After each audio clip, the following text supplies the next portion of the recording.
market in the country. National Emergency Management Agency NEMA says 160 women who claim to be Nigerians face difficulty in leaving war-torn Sudan over non-possession of Nigerian passports. And counting of votes continues in the Turkey presidential election, adjudged the toughest test for incumbent Recep Tayyip Erdogan.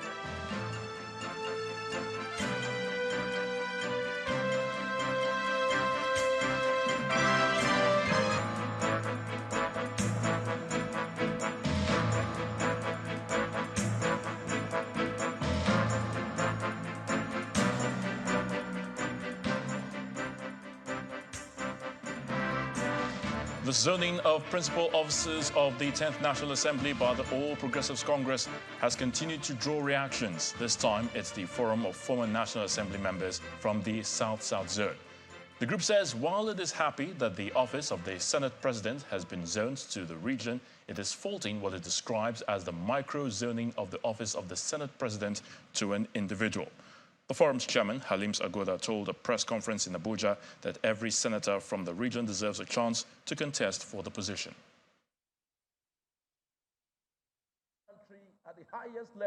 The countdown to the inauguration of the 10th National Assembly has started, but there's dust in the air over the zoning of principal offices by the All Progressives Congress. Senator-elect. The people in this room have been part of the National Assembly under the umbrella of the Forum of Former National Assembly members from the South-South zone. They come to register their opposition to the micro-zoning of these principal officers. We use this forum to greet them. The forum notes further that it is the prerogative of senator-elects of the National Assembly to choose their presiding officers to wit, that is to say, President of the Nigerian Senate, the Deputy President of the Senate, and indeed other principal officers of the National Assembly.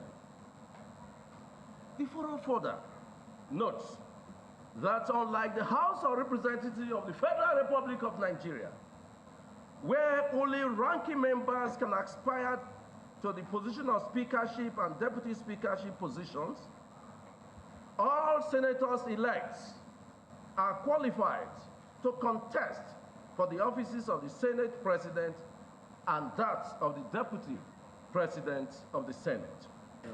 As defenders and promoters of democracy, we strongly believe that our role as former National Assembly members will be able to pontificate from a position of strength and also from a position of experience. The opposition to the microzoning is unanimous. It is also important to note that our real aim, our real objective here is how the Senate President should be zoned to the South-South. That is our number one aim. This is democracy, and we all know what democracy means. The rancor and the controversy that has visited the zoning in the recent time is as a result of the macro zoning. A senator-elect shall nominate another senator-elect. That means the space should be open for people from the South-South, from senator-elect from the South-South, to come and contest. Although the leadership of the APC has promised to revisit the zoning arrangement, these former lawmakers look like they are not willing to leave anything to chance. Meanwhile, in Lagos, in Nigeria's southwest, Senator Akpabio, the preferred APC candidate for the position of the Senate President, has been speaking on how he emerged as the choice of his party. The former minority leader says there was extensive consultation by the President-elect, Senator Bola Tinubu, party stakeholders, and the NWC, which resulted to a formula that produced the zoning of the presidency of the Senate to the South-South geopolitical zone and Deputy Senate presidency to the Northwest geopolitical zone, with a support that cuts across other party lines. Senator Akpabio, who made these points while addressing the media, was accompanied by other senators-elect who are in support of his bid to become the next Senate President. The All Progressives Congress anointed candidate, his deputy designate and supporters of the anticipated presidency of the Senate in the 10th Assembly arriving for a consensus building forum. About 40 senators for the 10th Assembly are here under the aegis of the Stability Group, and the task is singular: give traction to the candidacy of Akpabio Barau candidature for the leadership of the Senate come June 2023. We are told some of the reasons for his choice as the Senate President-designate include a consideration for the South-South zone, a Christian candidate, and the party's responsiveness to the faith-based community's concerns over a Muslim-Muslim presidency. But there's more. As I said, I worked with Akpabio. He was the minority leader while I was the majority leader during the SERAP time, when we emerged through the back door, and took the leadership. The consequence of that one, you live the memory. It was very turbulent. Nigerians were counting the losses when compared to the 9th Senate. We don't want to have a repeat of that. That is not to talk about fairness, equity, and justice. I, as a Muslim, strongly believe in that. About 70 senators make up the Stability Group, as they call themselves, and they say they seek Nigeria's interest and therefore covet their support. And to the man who the cap fits in their estimate, then reels out glimpses of an assembly under his watch.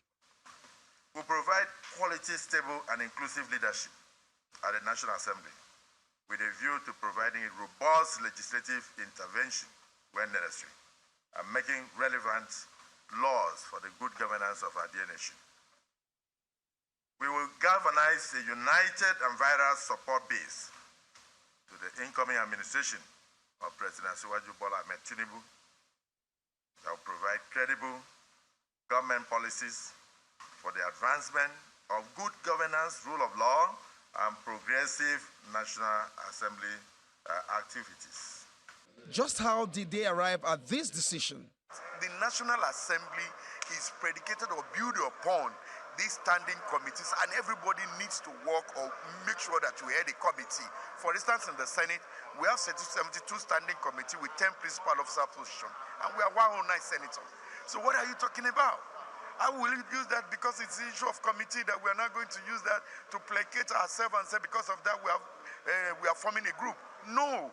Also, is the 10th Assembly likely to become an appendage of the executive despite the number of young legislators? Yes, you're going to see a lot of vibrancy. Yes, you're going to see a lot of innovation in this 10th Assembly. We are here as members of the Stability Group to ensure that this project Nigeria, this project stability of the duo of Senator Akpabio and Senator Barau Jibrin for Senate President and Deputy Senate President comes to fruition. The days are counting and time is ticking. Will there be a last-minute upset like the ones witnessed during the 8th Assembly? Well, we're just days away before all of these are laid to rest.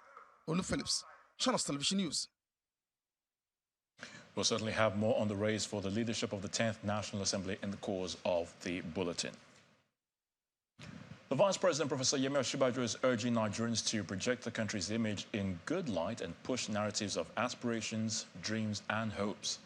The Vice President, who was speaking at an event in Abuja today, said rather than bringing down the country with their utterances, Nigerians must give the best impression of the country at all times.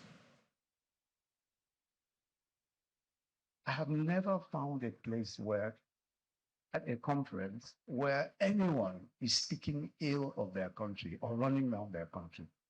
If it happens, it usually is in Nigeria. And that's the truth. Everywhere you go, no matter how funny the country may be, you will never hear anyone speaking negatively about their country. No. No matter how bad the country. Today we hear that we know that in the US, so far, between January and now, there have been well over 150 mass shooting.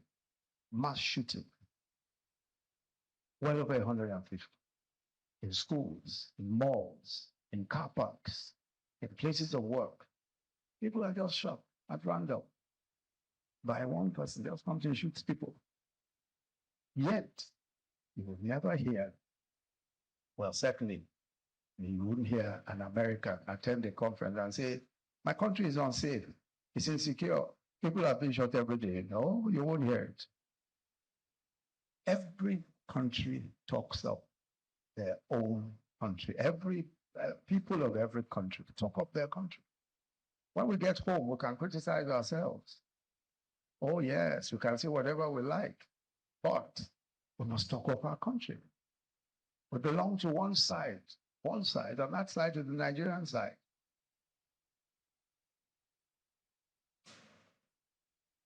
Nigeria has to urgently address the process by which the head of its election management body, INEC, is appointed to ensure that future exercises are a significant improvement on the 2023 general election. That's the view of Professor of Politics of Development and Head of Department of Political Science and Administration at the University of Port Harcourt in River State, Fidelis Allen. He told Channels Television's Ladi Akeredoluale on our election issues and personalities tracking program Roadmap 2023 that even though elections are not the only requirement of democracy, transparent, credible polls are crucial to its sustenance. Going forward, the appointment of head of the election management body in this country needs some reforms.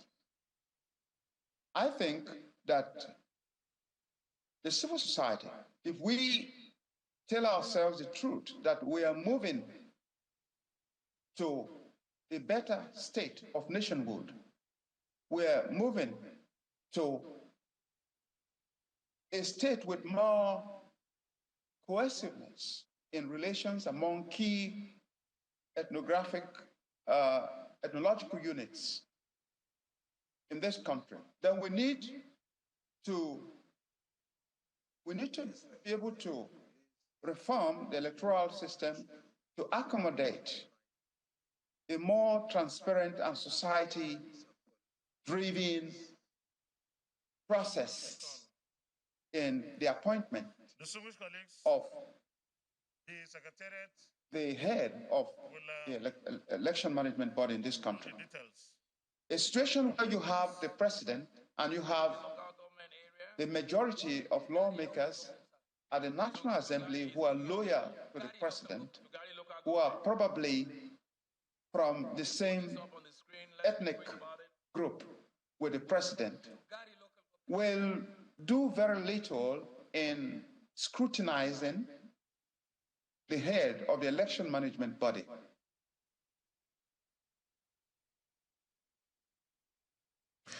For the full interview with Professor Allen, do watch Roadmap 2023 tomorrow, Monday, May the 15th at 9 p.m. right here on Channels Television.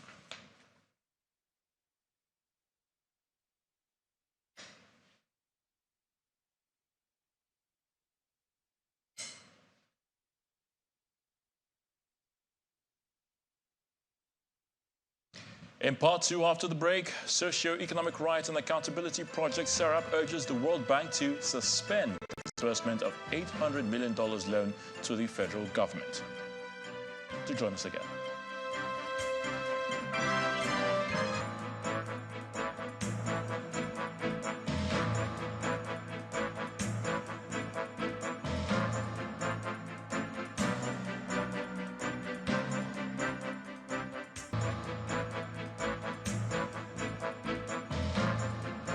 Welcome back. If you just joined us, watching the news at 10 live on Channels Television Lagos. A reminder of our top stories. Forum of former National Assembly members from the South reject APC zoning for the office of the Senate President. Just as 70 senators endorsed Senator Akpabio and Jibrin Barau for the Senate leadership.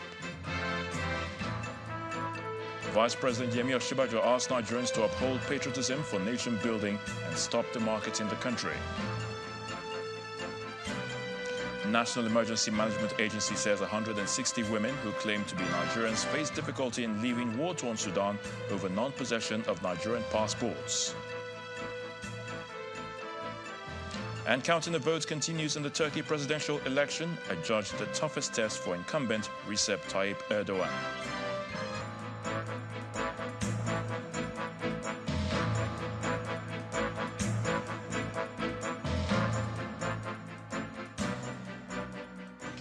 The May 29th handover date remains unchanged, but the leadership of the next National Assembly may change. Tonight, our focus is on the tactics and strategies of those who want to preside at the House of Representatives.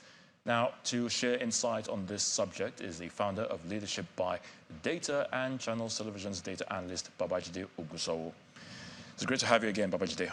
As usual, the pleasure is all mine, Ayo. All right, so we're beaming our searchlight on the leadership positions in the 10th National Assembly. But let me start by asking you, there's so much talk, of course, on the zoning of leadership positions in the House of Representatives. Is there any evidence to show that zoning actually gets the work done in Parliament? Let's start with that. No, evidence is hard to find. Evidence is really hard to find that zoning really gets the work done. But what I perhaps might tell you about is there are three theories on this zoning. The first of these three theories states that, and those that believe in this first theory believe that Nigeria is actually a collection of 6 mini countries put together as one. And so because Nigeria is a collection of 6 mini countries, those that believe in that theory feel that zoning is essential for equity and justice. Theory one.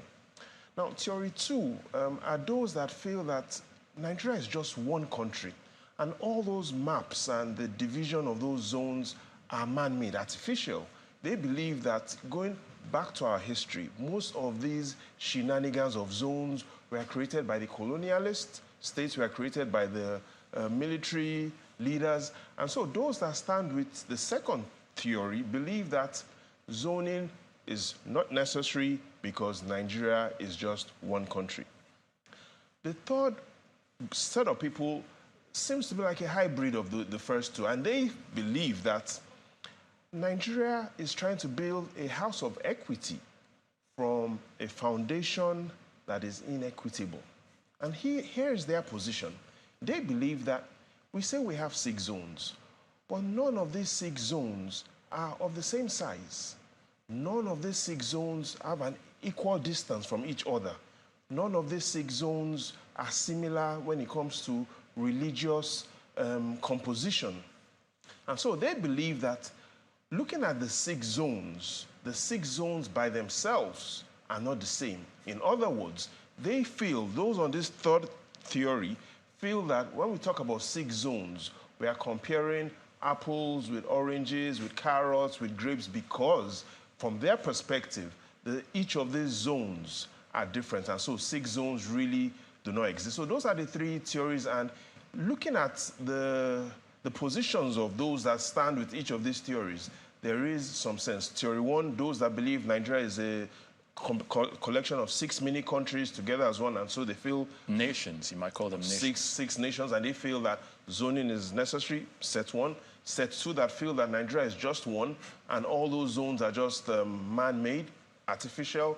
And set 3, those that feel that even the zones themselves are not equitable because they are different based on what their own individual peculiarities. So what do the political party numbers in the House of Representatives, what do they reveal? What can you say?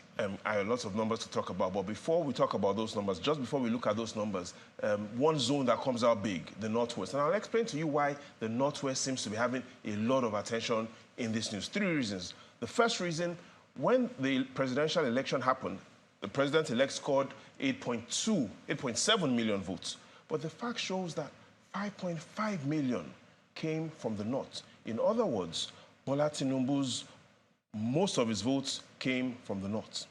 The second reason is, among the Norths, one region stands very clear, the Northwest.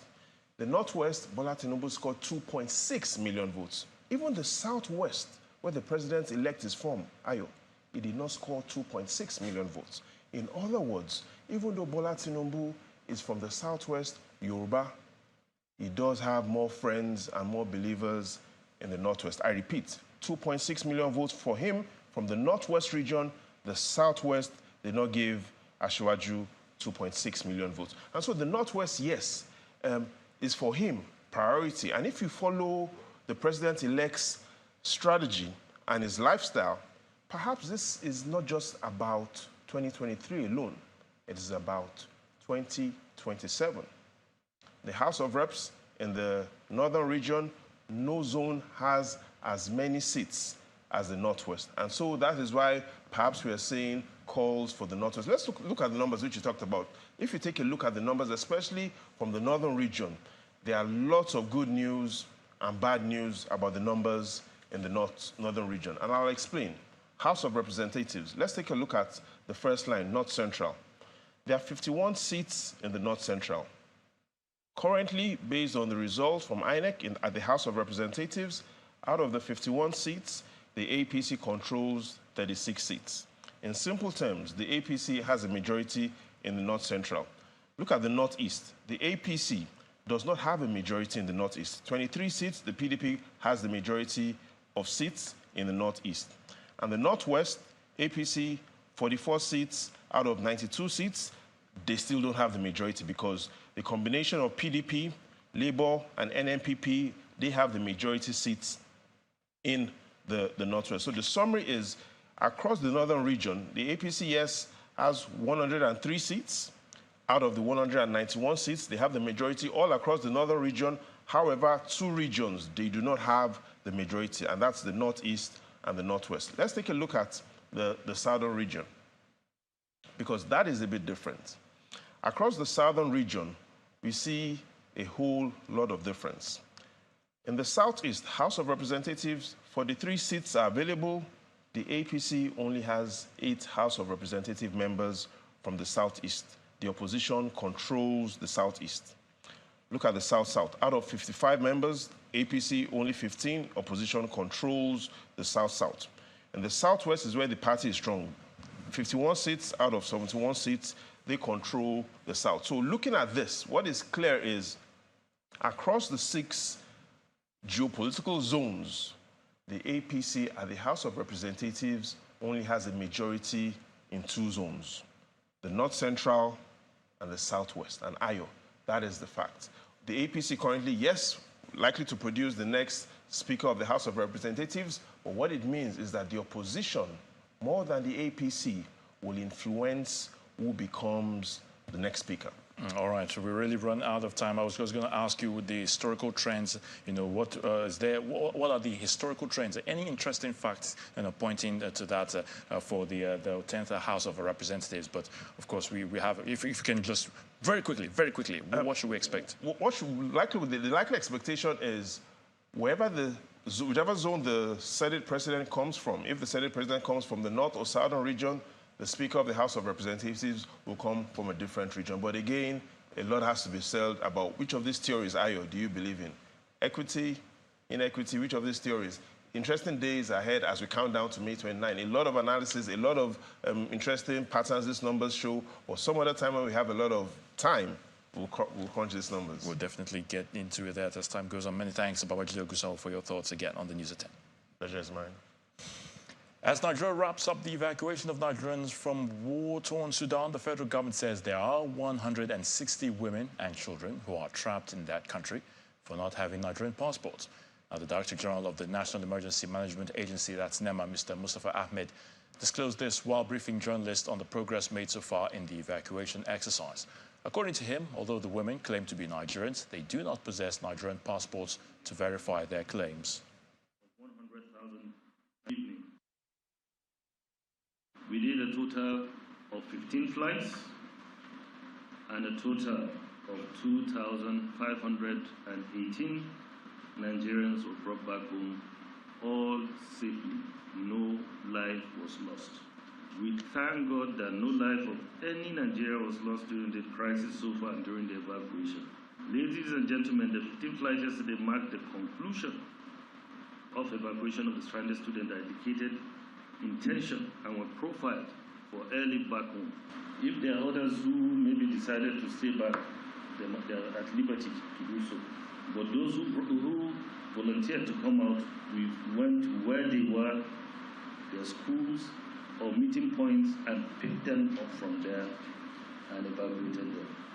The embassy, the ambassador of Sudan has called me and said there are 160 women and children, no passport, nothing. I said he must profile them, ascertain and verify who they are, get their addresses in Nigeria. Get their addresses in Nigeria. Let's know if they are really Nigerians. Where are they? They should give us their addresses. Nigeria, as we all know, is a federation resting on a tripod, with the federal, states and local government areas as the three tiers of government. However, the local government, which is the third tier of government, appears to be the weakest of all the federating units that make up the Federal Republic of Nigeria, a situation that has made many to advocate for the need to strengthen local government administration in the country. Our next report examines some of these efforts to grant local governments full autonomy in Nigeria.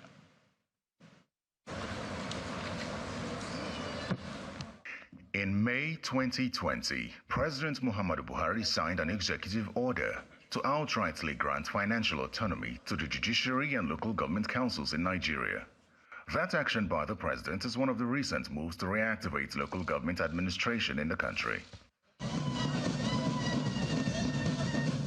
The presidential order was followed by several protests as workers in the judiciary and local government councils demanded full implementation.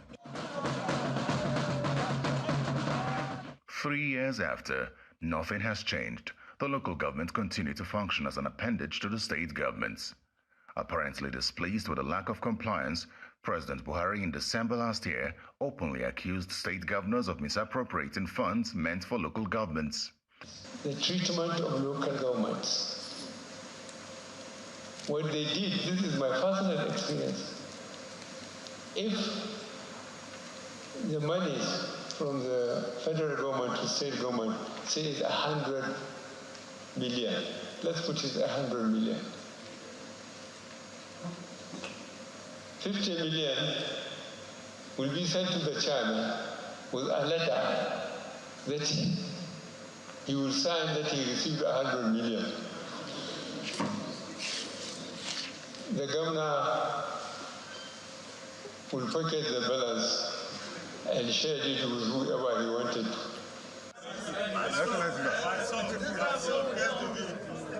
Several efforts to get governors to respond to this accusation failed. However, the Minister of Special Duties and Intergovernmental Affairs, a former governor of Benue State, speaks on some of these issues. Most of our people live in the rural areas. As we get it right, then the drift, the urban rural migration would have been properly checked. When I was governor, we ensured that local government had access to their resources, where things like that changed, unfortunately. And I know what the president has tried to do to ensure that local governments have access to their resources. Records at the National Bureau of Statistics reveal that local government councils in Nigeria received over 3 trillion naira from the Federal Account Allocation Committee between January 2021 and August 2022. However, local government administrators continue to blame the states for the lack of development in the third tier of government, owing to their inability to access the allocations. There has been a systematic destruction of local government system occasioned by greed and diversion, pilfering of local government funds. And as of today, they appear to be so powerful that nobody can address it. The 1999 Constitution provides for a state and local government joint account, which was opened in 1979, following the local government reforms of 1976. The demand for local government financial autonomy is a constitutional matter, and recent efforts to make this happen have been resisted. The issue of local government autonomy is a constitutional issue. So after we passed it at the National Assembly, a lot of governors sat on it in the states. And that's why I laugh when they call the National Assembly rubber stamp National Assembly. Because if you call National Assembly rubber stamp, you wonder what you call the state assemblies. They couldn't do anything because the governors sat on it. The local government councils are the closest to the people. Without a doubt, implementing its full autonomy will facilitate grassroots development. Operatives of the National Drug Law Enforcement Agency have arrested 2 traffickers at the Nnamdi Azikiwe International Airport in Abuja with 193 pellets of illicit drugs after 3 days of observation in custody. The traffickers, Ono Ebere and Ifeanyi Ubuji, were intercepted in Abuja upon their arrival from Uganda via Addis Ababa on board Ethiopian Airlines. In the same vein, operatives of the Drug Enforcement Agency raided 2 notorious drug hubs in Kano State, where a total of 160 suspects were arrested with different quantities of illicit drug substances. Also in the FCT, operatives of the NDLEA arrested 25 suspects in raids across Torabora, Gwarimpa Village and Garki Market. And in Lagos, in the southwest, the operatives also foiled another bid to smuggle a consignment of 24 kilograms of cannabis concealed in imported used cars from Canada. Similarly, operatives recovered 68,300 pills of various opioids, mainly tramadol, from one Bello Nasiru Usman when the vehicle transporting the commodities was intercepted in Oka, Anambra State. Communities displaced by Boko Haram insurgents in Yobe State are lamenting the poor shelter available to them, and they are now asking the Northeast Development Commission to speed up the completion of the 250 housing units for internally displaced persons. The IDPs, who live in shanties after being forcefully made to flee their ancestral homes, told Channels Television that their most difficult time is during the rainy season. Abdullahi Adamu, a father of 10, and Abubakar Jauro were both displaced by Boko Haram insurgents at Dalwa village in Borno State and have settled in these shanties in Kasaisa, a satellite community in Damaturu, the Yobe State capital. According to them, whenever it rains, they have to stand on their feet until it stops, as the shanties may be blown off by a windstorm. I was at Dalwa community in Borno State when the Boko Haram insurgency started. I have 10 children and all of us sleep in the tents. Some of my children were also killed. Our main challenge is shelter and means of livelihood. No farm and even leather to cover our tent is a problem. This expert says shelter helps a household to stabilize. It's good for the IDPs to have their own shelter also, because they are human beings. They need shelter. They need a covering because they are exposed to many hazards, weather hazards and other hazards that if they are living in a shelter, it's going to be a very good covering for them, and they will sleep comfortably and they will have privacy. In September 2021, the Northeast Development Commission embarked on the construction of 250 IDP housing units in Damaturu. But since the last visit by the managing director of the commission, Mohammed Alkali, in October 2022, a little progress has been made. This stakeholder is of the view that completion of the houses and its allocation will allow the IDPs settle down. The Central Bank of Nigeria shows a transition from 1991 to 2023, showing a transition from 7 million deficit in the units to about 28 million as of January 2023. So looking at the burden nationally and coming down to the northeast of Nigeria, you realize that the pressure is much, and if these houses are completed and handed over to these IDPs, I strongly believe it will alleviate their condition and help them to stabilize. The internally displaced persons look forward to the completion of the project, which will clock 2 years by September, without completion, unlike in other states of the region. The Socio-Economic Rights and Accountability Project SERAP is urging the World Bank President, Mr. David Malpass, to use his office to suspend any disbursement of the $800 million loan to the federal government and to request the incoming administration to provide satisfactory explanations for the loan.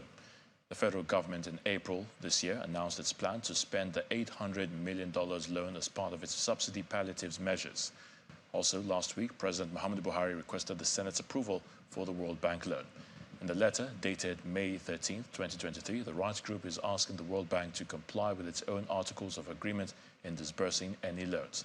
The letter reads in part, SERAP is concerned that the government is seeking to spend the loan when it has barely 2 weeks to leave office and when the project objectives and intended purposes for which the loan is reportedly approved and will be disbursed remain unclear. The National Economic Council on April 27th reportedly suspended the planned removal of subsidy on petroleum products by the end of the Buhari administration. The increase in the contribution of agriculture to Nigeria's gross domestic product, GDP, is a result of efforts at the micro and macro levels by individuals, group, and even the government. One of those efforts is Eriwe Fish Farm in Ijebode. That's a fish farm village in Ijebode of Ogun State in Nigeria's southwest. A successful community self-help project where smallholder farmers thrive on shared ideas and resources. The model is now a template for other communities within and outside the state. In this special report, our correspondent, Darido, spent some time with the farmers, where the people are redefining fish farming.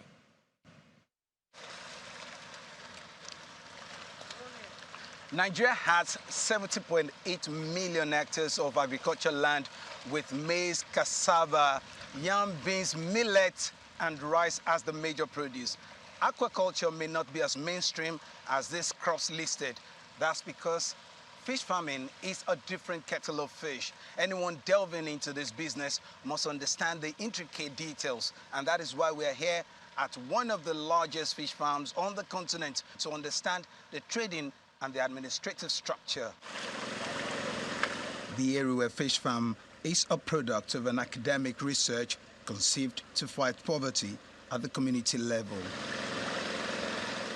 And the model appears to be working. The farm now sits on 156 hectares of land with 1,300 smallholder fish farmers, managing roughly 4,000 earthen ponds. The land is a lease from the Ogun State government, but day-to-day activities of the farm is overseen by an administrative setup domiciled at the King's Palace in Ijebode. Over 400 people met here in the palace, and they discussed for 3 good days on what and what can be done to fight poverty. All these, they are our discussions. We turned that to what we call action plan. And in that action plan, they were the people that said, if there is a cluster cooperative farm village, it will help in the promotion of agriculture. From training, you are formed into a cooperative society. And from the cooperative society now, we are allocated land. We are giving support. You now learn from both your cooperative members and the existing farmers on the land. So it's a type of farming we call cohort farming. We put everybody together so that we can share the risk and share the resources. That communal setup is why Joy and her husband have settled here after studying accounting and business administration at different tertiary institutions. I was thinking of working in a bank, putting on a nice suit, getting my money every time, but the dream changed. If another someone is selling, that we are not in the same group, I can go to that person and pick from the fish that person is selling. That is showing the unity that we have within ourselves. Are you here every day? Yes, I am. I come in the morning, 8:30, then close between 4 and 5. This is also Bumi Akiemi's 95. She talks about how she manages her farm.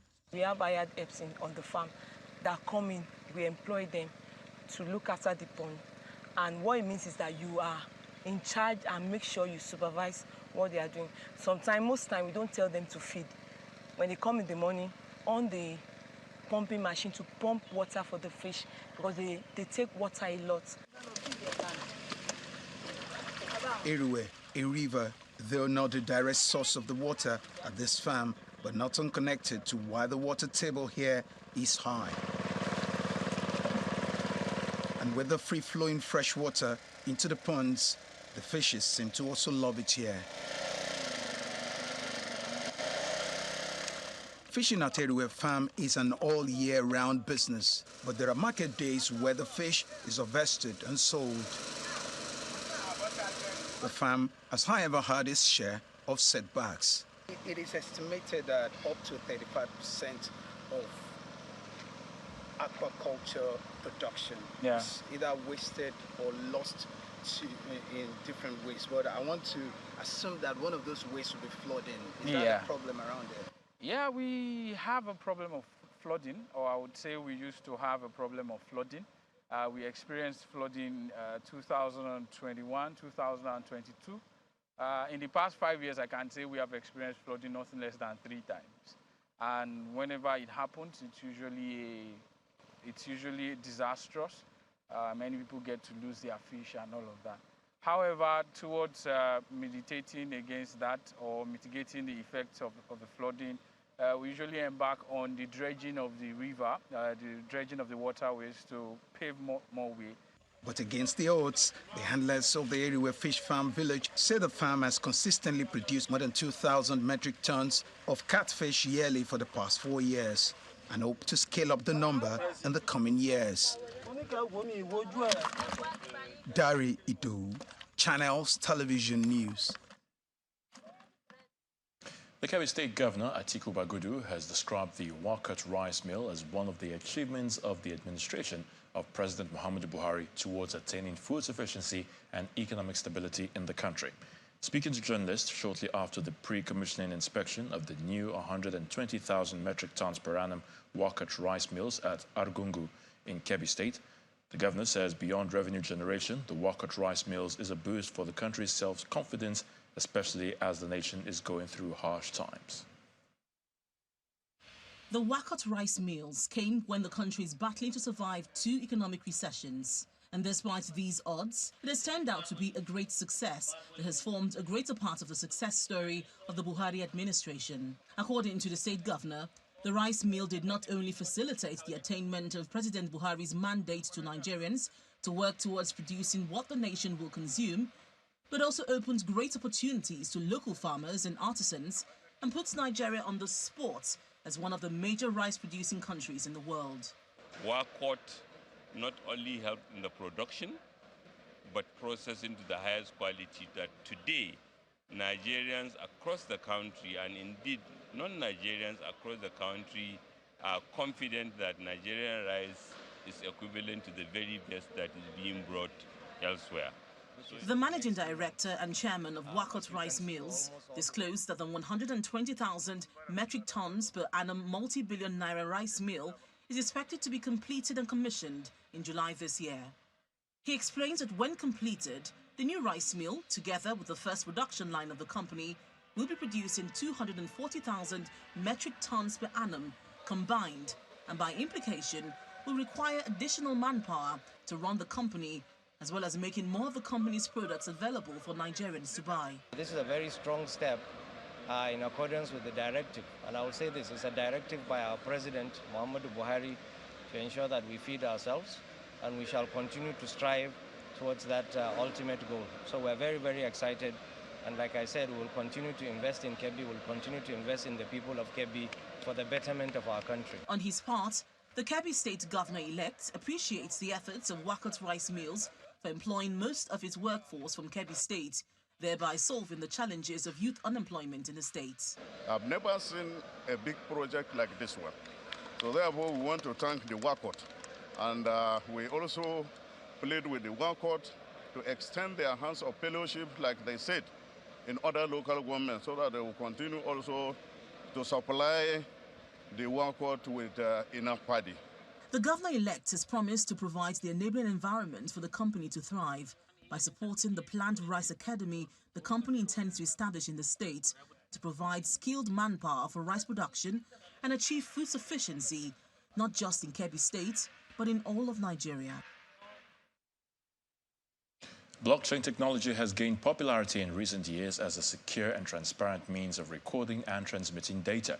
In recognition of the potential of blockchain technology, the federal government gave a nod of approval with the National Blockchain Policy Implementation Guide.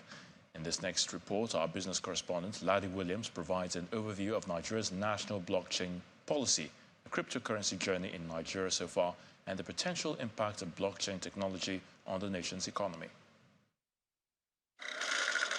In economics, money is defined as an agreeable legal tender that is accepted by general consent as a medium of economic exchange. But money has evolved through different stages according to time, place, and circumstances. Some of the major stages through which money has evolved include commodity money, metallic money, paper money, credit money, plastic money, and now digital currencies like Bitcoin developed by Satoshi Nakamoto. Bitcoin is that 14-year-old asset class that has gotten the attention of retail and institutional investors around the world. In 2009, one Bitcoin cost $0.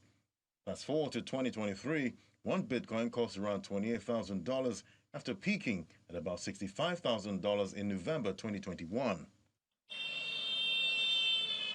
It's for this price movement many hope to make life-changing profit from the asset class and the underlying technology.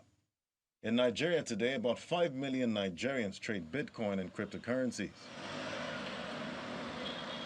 With the decentralized nature of Bitcoin and cryptocurrencies, central bankers and regulators have had diverging views on allowing cryptocurrencies in the financial system. And it's for this reason the Central Bank of Nigeria directed all banks to desist from carrying out transactions for crypto entities. I've asked all banks to desist, to cease and indeed desist from operating accounts for cryptocurrency dealers in Nigeria. As the popularity of cryptocurrency trading continues to rise, most countries are planning taxes for crypto trades and transfers. But how would taxing crypto in Nigeria work with the CBN's directive to Nigerian banks? The federal government in particular needs to be more coordinated in terms of the policy direction around blockchain more broadly, but also even more specifically cryptocurrency. Because receiving different and opposing signals from the central bank saying banks cannot invest in crypto, that we understand because you don't want them playing around with customers' deposits. But I do think there is an overreaching when the CBN says don't allow and don't enable your customers to even invest in crypto. Essentially, what the central bank did with that policy was to push the markets underground. The underlying technology of Bitcoin has been touted to be a game changer for government in different sectors of the economy. And for this reason, the national blockchain policy was developed by the Nigerian government in collaboration with stakeholders in the blockchain industry. The Federal Executive Council has approved the national blockchain policy for Nigeria. Stakeholders in Nigeria's blockchain industry are excited about the launch. I imagine that if government agencies embrace this blockchain policy, we expect that there will be more transparency and accountability in the way that the Nigerian government procures anything at all. That means the Federal Inland Revenue Service, the Security and Estate Commission need to now put in place a framework and the mechanism to do that. Because within the crypto economy transaction environment, a whole lot of things is going to take place there. For example, there are going to be products in terms of financial derivatives, future option pricing, different kind of financial derivative products that will require different kind of taxation. Blockchain enthusiasts say the national blockchain policy is a positive step towards promoting the adoption and regulation of blockchain technology in Nigeria. But it remains to be seen how it will be utilized by the government and private sector. Laddie Williams, reporting for Channels Television News.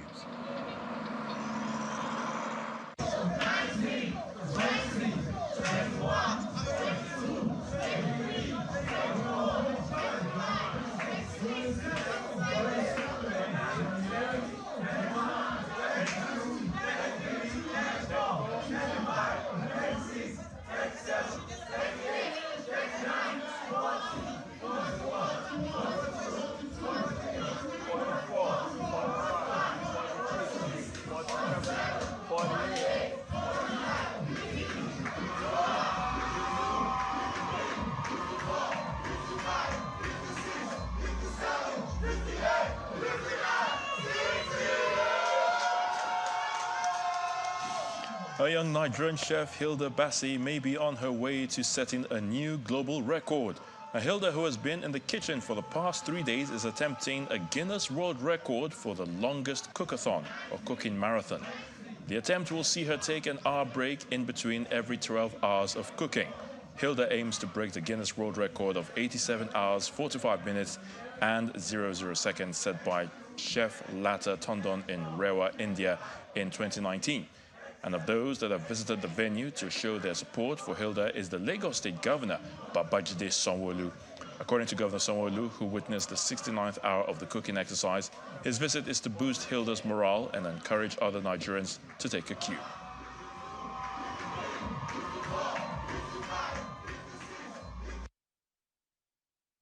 Let's give it up a big shout for her.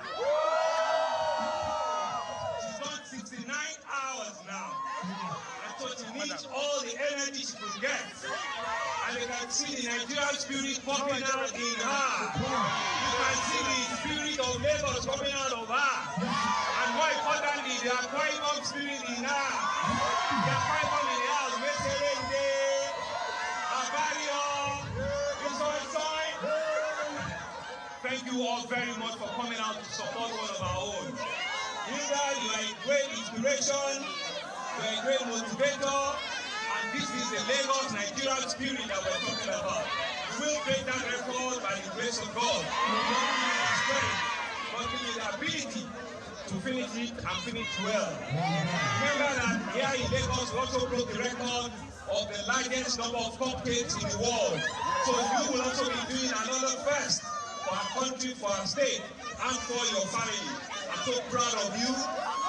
Right, and I can see that you are pumped up to ensure that you get to the finish line. You will get there very, very well. I will come look out for you. Thank you very much. And thank you very much to all of you. Take your inspiration from Hilda. Whatever it is you believe in, whatever it is that you want to do, don't give up. Don't give up. Don't give up. Be self-motivated and be a self-starter. And of course, the world will be waiting for you. Indeed, the world will be waiting for her. All the best to Hilda Bassi as she tries to break that world record. Moving on, counting is ongoing in Turkey's presidential election, with President Recep Tayyip Erdogan facing a tough challenge after 20 years in power. 6 opposition parties have combined forces, picking opposition leader Kemal Kılıçdaroğlu as their unity candidate. Ultra-nationalist Sinan Ogan is on the ballot, but Kılıçdaroğlu's former centre-left party colleague Muharrem İnce pulled out days to the election. Either of the presidential candidates is expected to secure at least half of the votes cast to emerge winner to avoid a runoff. Candidates for a 600-seat parliament are also being elected. Erdogan's AK party has been in power since November 2002, and he has ruled Turkey since 2003. The poll holds amidst soaring inflation and the aftermath of devastating earthquakes that have left more than 50,000 people dead. Ukraine President Volodymyr Zelensky says Ukraine has no plans to hit targets in Russia.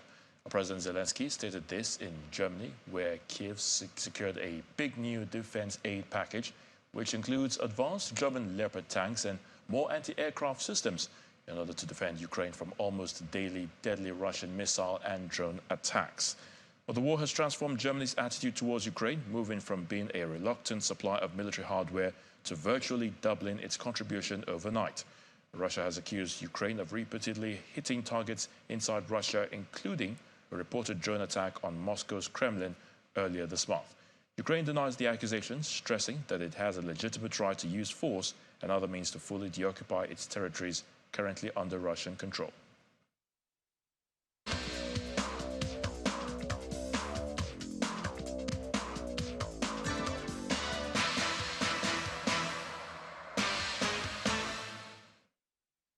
Let's head to England. Brentford's superb Premier League season continued with a comfortable 2-0 victory over a very poor West Ham United. The goals from Brian Mbeumo and Yohan Wissa gave Thomas Frank's men a well-deserved victory. Manchester City eased past relegation-threatened Everton at Goodison Park after beating the Toffees 3-0.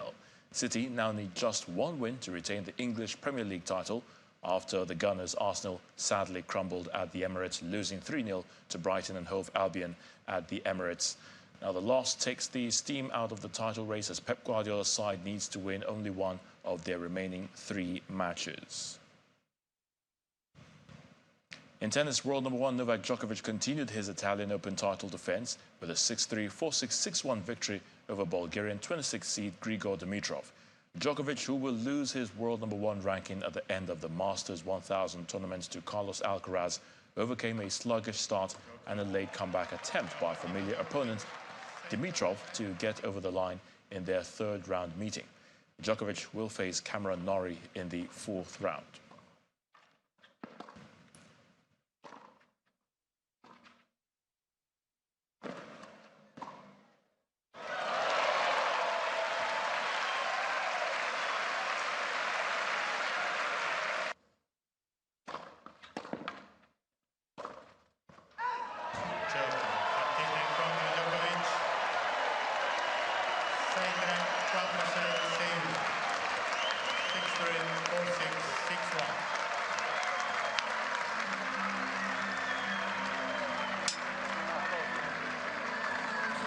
Signore e signori, un grande applauso per Nava!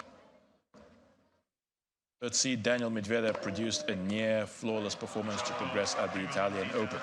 Medvedev beat Emil Rusevori 6-4, 6-2 for his first victory in the Rome tournament, breaking the Finn serve 5 times during the 88-minute match to advance to the third round.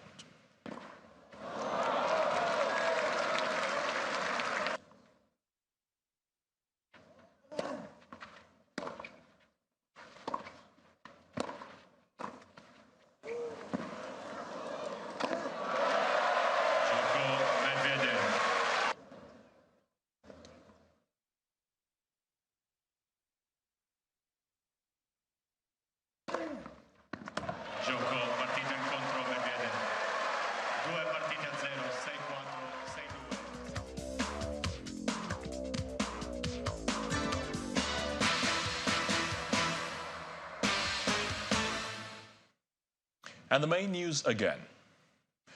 A group that goes by the name Forum of Former National Assembly members from the South-South Zone today announced their rejection of the zoning of the office of the Senate President.